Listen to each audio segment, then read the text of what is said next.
Shalom adik-adik, kita bersyukur hari ini kita boleh bersama-sama kembali merenungkan sebagai firman Tuhan dan selamat Paskah untuk setiap kita. Dan saya mengajak kita untuk membuka dari 1 Petrus pasal yang pertama ayat yang ketiga.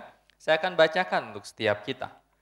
Demikianlah firman Tuhan, terpujilah Allah dan Bapa Tuhan kita Yesus Kristus, yang karena rahmat-Nya yang besar telah melahirkan kita kembali oleh kebangkitan Yesus Kristus dari antara orang mati kepada suatu hidup yang penuh pengharapan. Sebelum kita merenungkan firman Tuhan, mari saya mengajak kita untuk berdoa kepada Tuhan. Kita berdoa. Tuhan Yesus, kami bersyukur kepadamu untuk saat ini. Kami boleh bersama-sama merayakan Paskah di sekolah adik-adik yang ada saat ini.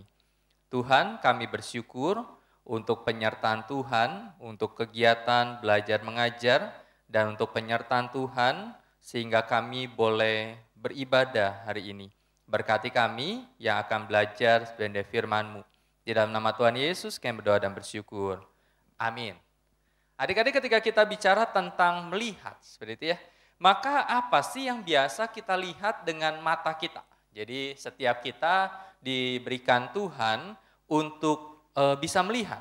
Setiap kita diberikan Tuhan sepasang mata yang indah, sepasang mata yang bisa melihat segala sesuatu. Tetapi apa yang biasa adik-adik lihat di dalam hidup ini? Maka saya memberikan 3 contoh misalkan yang kita biasa lihat. Yang pertama adalah kita biasa melihat yang namanya pemandangan.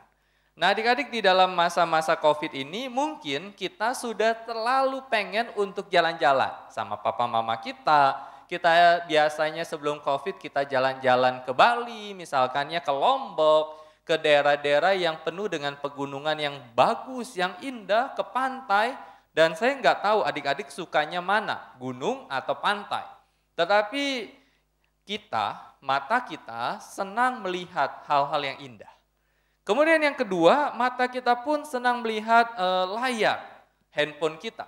Karena kita mungkin di antara adik-adik itu senang bermain game. Sekalipun memang jangan lama-lama ya bermain gamenya.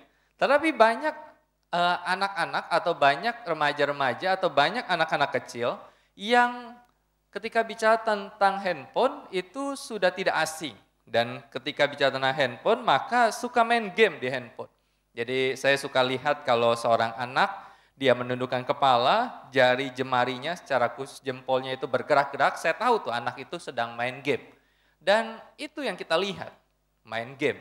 Kemudian yang ketiga yang kita suka lihat adalah sejak COVID ini adalah kita itu sekolah dari rumah. Jadi kita suka lihat screen, suka lihat layar, suka lihat miss kita, mister kita, teman-teman kita, guru kita yang sedang mengajar. Dan saya tidak tahu ketika kita di rumah, di depan layar, seberapa kita suka seperti itu ya.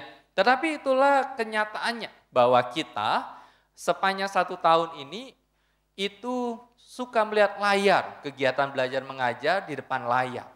Nah, pertanyaannya sekarang adalah apa yang Rasul Petrus lihat? Kalau tadi saya contohkan apa yang kita lihat. Pemandangan, kemudian game, kemudian kegiatan belajar mengajar. Lalu apa yang Rasul Petrus lihat secara khusus ketika berbicara tentang apa yang Rasul Petrus lihat tentang Yesus. Nah adik-adik, ketika kita bicara tentang Rasul Petrus, maka Rasul Petrus itu adalah salah satu dari 12 murid Yesus. Itu pasti saya tahu, pasti adik-adik pasti tahu itu. Bahwa Rasul Petrus bukan orang asing, bukan orang yang tidak kenal Tuhan, tetapi orang yang begitu dekat dengan Tuhan Yesus dan dia adalah murid mula-mula di dalam perjalanan pelayanan Tuhan Yesus di dunia ini. Lalu apa yang Rasul Petrus lihat tentang Yesus? Maka setidaknya yang pertama, Petrus itu melihat saat Tuhan Yesus itu menderita. Jadi banyak yang Petrus lihat tentang Tuhan Yesus. Dan salah satunya adalah ketika Petrus itu melihat saat Tuhan Yesus menderita.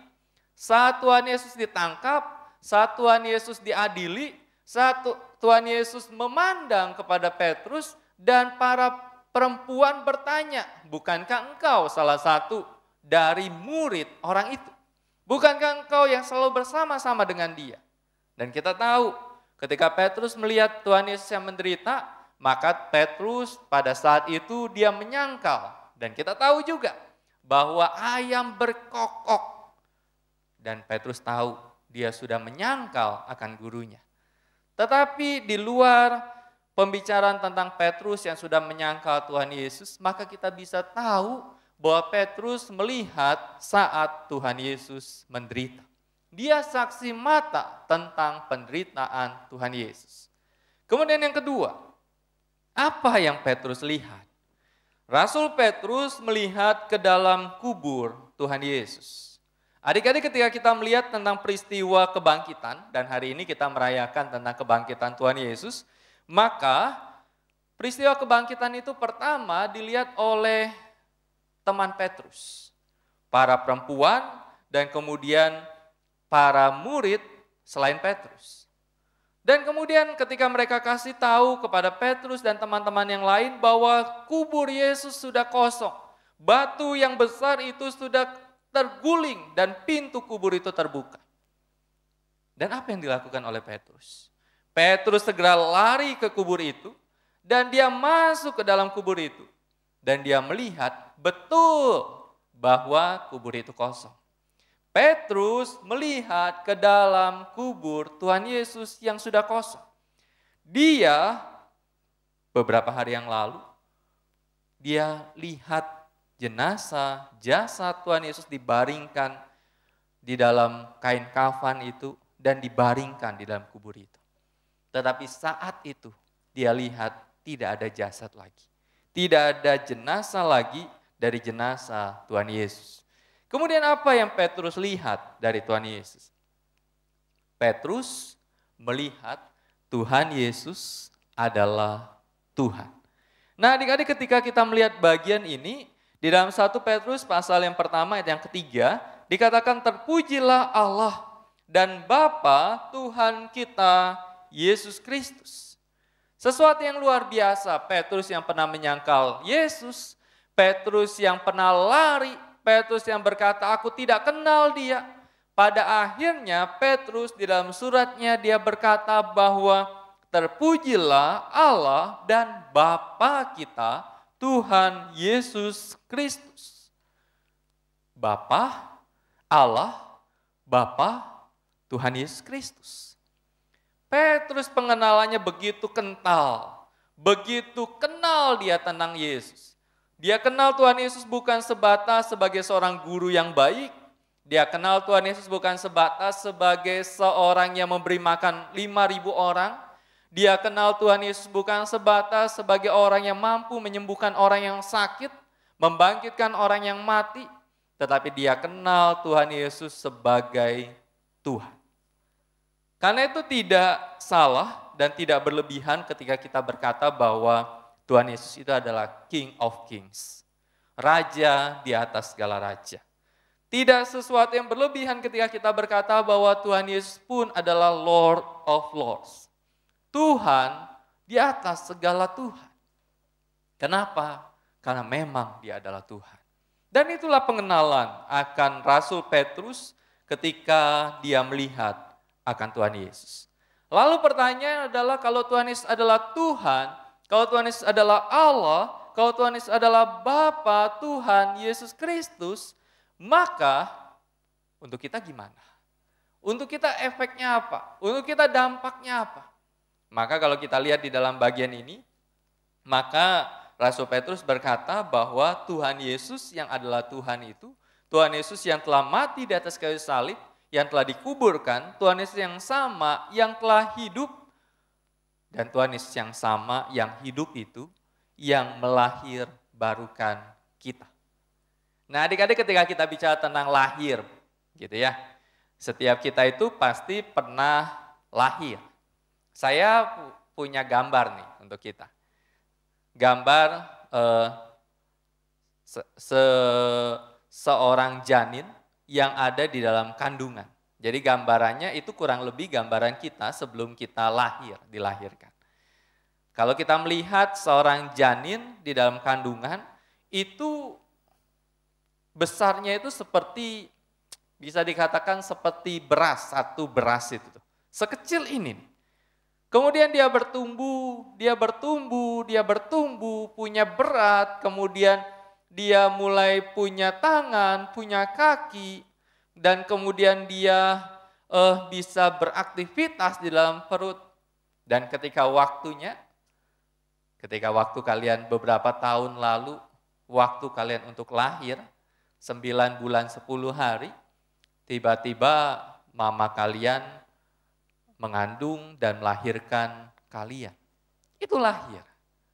Lahir secara fisik. Lahir dari kandungan ibu kita, dan kemudian kita dilahirkan, dan orang melihat lahir kita. Dokter lihat lahir kita. Suster lihat lahir kita. Papa kita lihat lahir kita. Saya ingat ketika anak saya lahir, dan kemudian anak saya itu lahir jam 1 pagi. Jadi istri saya masuk ke rumah sakit tanggal 4 April 2013 dan anak saya lahir 5 April 2013. Dan ketika lahir dan sudah dilahirkan, kemudian suster panggil saya, "Pak, anaknya sudah lahir nih." Ketika suster kasih tahu saya bahwa anak saya sudah lahir, dan kemudian suster berkata gini, "Sekarang Bapak dekatin anak Bapak dan kemudian doakan anak Bapak." Saya lihat tangannya yang kecil seperti itu ya. Saya rasanya takut-takut tuh pegang tangannya, takut patah seperti itu ya. Saya lihat kulitnya yang masih keriput karena baru keluar dari kandungan. Tetapi kemudian saya deketin kupingnya, dan kemudian saya doakan dia. Dan saya ingat waktu itu. Adik-adik, ketika kita bicara tentang lahir, maka semua kita pernah lahir. Semua kita pernah dilahirkan. Tetapi di dalam bagian ini, ketika bicara tentang melahir barukan, maka ada sesuatu proses lahir yang berbeda. Dan ini di dalam perumpamaan atau gambarannya disebut sebagai metamorfosis. Pak, metamorfosis itu apa? Nah, metamorfosis itu bisa digambarkan seperti ulat jadi kupu-kupu. Adik-adik pernah lihat ulat? Ulat apapun ya. Ulat bulu, seperti itu ya. Ulat yang ada di daun, ulat yang ada di sayur-sayuran, seperti itu. Apapun ulatnya. Siapa di sini yang suka ketika ada ulat di daun dan kemudian kita lihat, ih ulatnya lucu ya. Ulatnya dan kemudian kita pegang, kita mainin, kita simpen di kamar kita taruh di meja kita, dan kita tiap kali mainin ulatnya. Pasti kita nggak suka. Kenapa? Karena kalau saya sebut kata ulat, dan kemudian bayang kita, ih jijik, ih kotor, ih geli. Kenapa? Karena ulat itu ya seperti itu. Tetapi kemudian ketika ulat itu akhirnya dia mengurung dirinya di dalam sebuah daun yang disebut sebagai dia mengurung dirinya, dan beberapa lama dia di dalam daun itu. Orang ketika lihat itu, ngapain ya ini ulat di dalam daun? Ngapain ini ulat diam-diam aja? Apakah ulatnya itu mati? Apakah ulatnya itu enggak ada kerjaan? Apakah ulatnya itu enggak makan? Karena dia di dalam daun itu. Tetapi kalau kita melihat beberapa hari, 1 hari lewat, 2 hari lewat, 3 hari lewat, dan tiba-tiba dari daun itu tiba-tiba muncul sesuatu yang bergerak. Sesuatu yang muncul yang kita pikir, tadi ulat. Kok ini kayak ada warnanya? Tadi ulatnya warnanya putih, menjijikkan, berbulu. Ya, tapi kenapa ini ada warna yang bagus? Dan kemudian dari daun itu tiba-tiba muncul, daun itu mulai memecah, dan kemudian mulai keluar sayap. Dan sayap itu mulai keluar satu hewan yang indah, yaitu kupu-kupu. Adik-adik siapa yang suka kupu-kupu? Kalau tadi dikasih pilihan, pilih mana? Suka ulat atau suka kupu-kupu? Kalau yang suka ulat angkat tangan. Enggak ada ya. Paling kalau ulat juga kita buang sendiri, kita suruh mbak, kita suruh papa, suruh mama, suruh buang karena kita jijik. Tapi siapa yang suka kupu-kupu? Kupu-kupu yang warnanya beraneka ragam, beraneka warna. Saya 1 tahun yang lalu pernah ke sebuah museum kupu-kupu di Batu Malang. Kupu-kupunya memang sudah diawetkan karena sudah mati. Tetapi saya lihat kupu-kupu yang sudah diawetkan itu pun warnanya indah. Ada yang coraknya seperti corak harimau, jadi warnanya biru yang terang, kemudian warna kuning yang indah. Dan kalau kita lihat kupu-kupu yang hidup pun juga punya warna yang sama. Ada beberapa daerah yang sengaja punya taman kupu-kupu, di mana kupu-kupu itu terbang dengan bebasnya. Dan itulah gambaran tentang dilahirbarukan. Dilahirbarukan adalah perkataan dan gambaran tentang kita yang belum percaya pada Tuhan Yesus, tetapi kemudian karena kita percaya pada Tuhan Yesus dijadikan indah oleh Tuhan. Sebelum kita percaya pada Tuhan Yesus, kita disebut sebagai musuhnya Tuhan. Siapa sih yang mau jadi musuh? Tapi itulah kenyataannya. Tetapi kemudian ketika kita percaya pada Tuhan Yesus, kita menjadi anaknya Tuhan. Nikodemus suatu malam dia pernah bertemu dengan Tuhan Yesus dan dia tanya, gimana ya caranya supaya saya bisa hidup? Nikodemus ini bukan anak kecil lagi, bukan anak kelas 5, kelas 6 lagi. Dia sudah bapak-bapak, tetapi kemudian Tuhan Yesus berkata gini, kamu harus dilahirkan kembali. Kemudian Nikodemus bingung, dilahirkan kembali. Lahir kembali berarti masuk dalam kandungan ibu saya dong. Oh no, Tuhan Yesus berkata, oh tidak. Ketika kamu dibaptis di dalam roh, kamu percaya kepadaku, kepada Kristus, maka kamu akan dilahirkan kembali.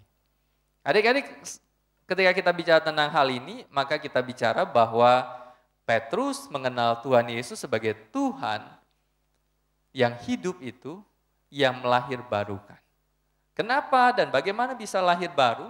Adalah ketika kita percaya dan menerima Tuhan sebagai Tuhan dan Juru Selamat kita. Dan lahir baru itu terjadi.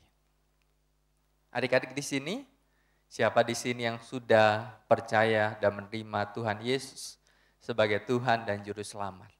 Atau adik-adik di sini masih bingung nih, saya ini belum percaya, tapi saya pengen percaya.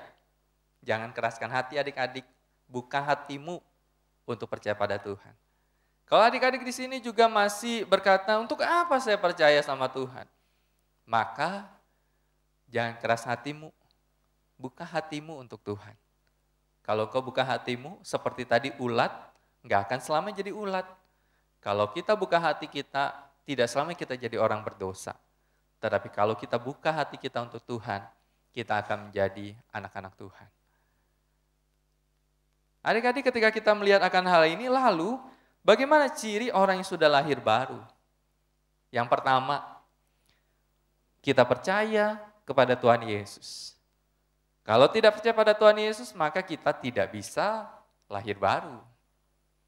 Lahir baru jalan cuma satu, percaya pada Tuhan Yesus. Kemudian yang kedua, selalu bersyukur nih dalam segala kondisi. Adik-adik, orang yang sudah lahir baru adalah orang yang selalu bisa bersyukur.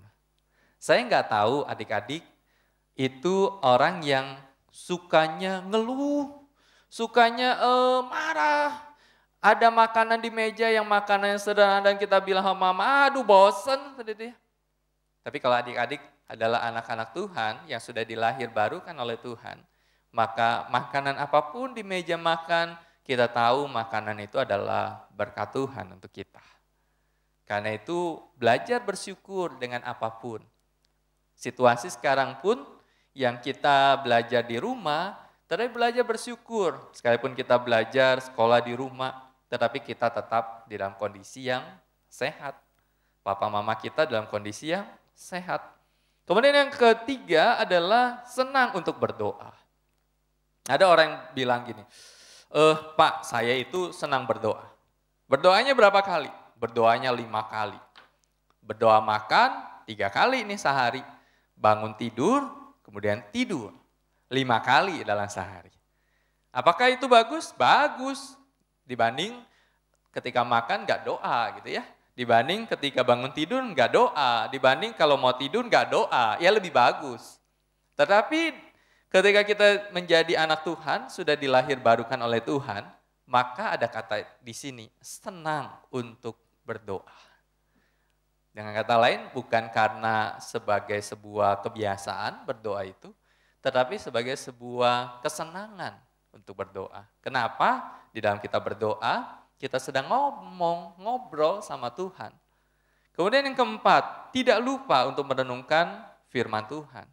Alkitab nih, saya percaya di rumah adik-adik itu ada Alkitab, minimal 1. Lalu pertanyaannya adalah seberapa kita tidak lupa untuk merenungkan firman Tuhan di dalam hidup kita. Dari sekolah minggu kan kita sudah diajarkan nih untuk ngafal ayat. Nah, ayat hafalan itu untuk mengingatkan pada kita, untuk kita simpan dalam hati dan untuk kita lakukan.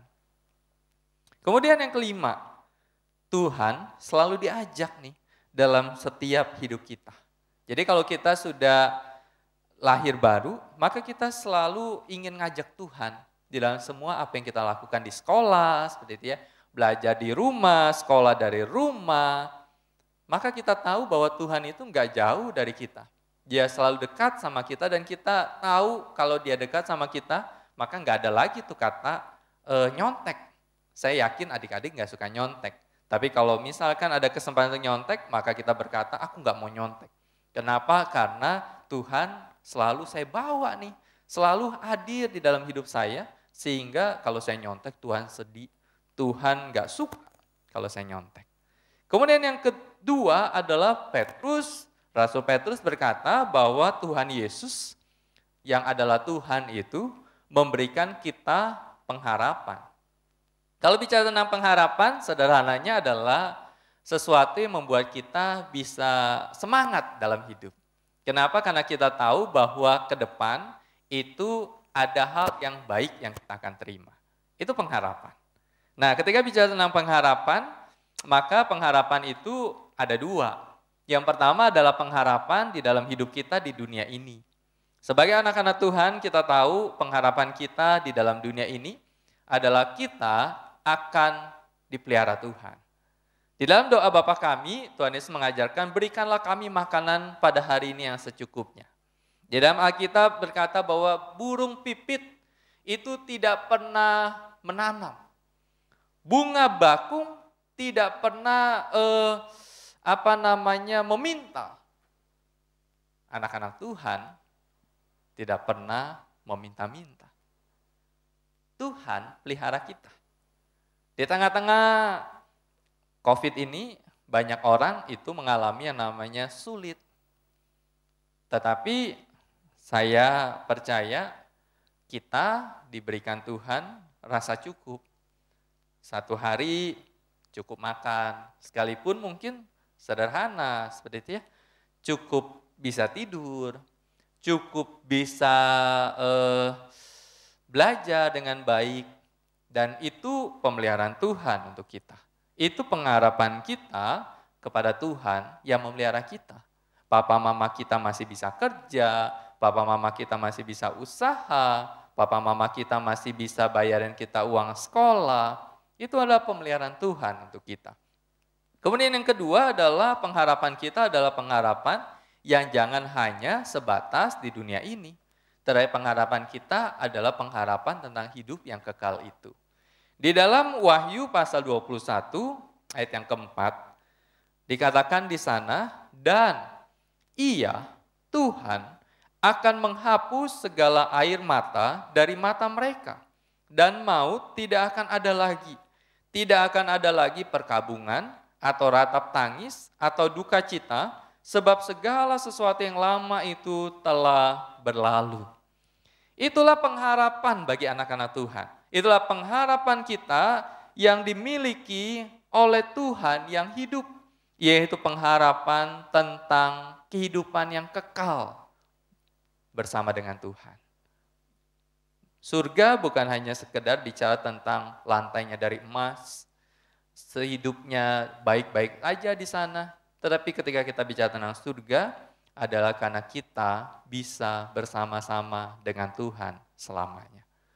Kalau kita bersama-sama dengan Tuhan selamanya, maka tidak ada lagi air mata, tidak akan ada lagi perkabungan, tidak akan ada lagi ratap tangis, tidak ada lagi duka cita. Segala sesuatu itu sudah berlalu. Kenapa? Karena kita bersama-sama dengan Tuhan. Dan itu yang paling indah. Karena itu ketika kita belajar hari ini, lihatlah Dia sudah bangkit.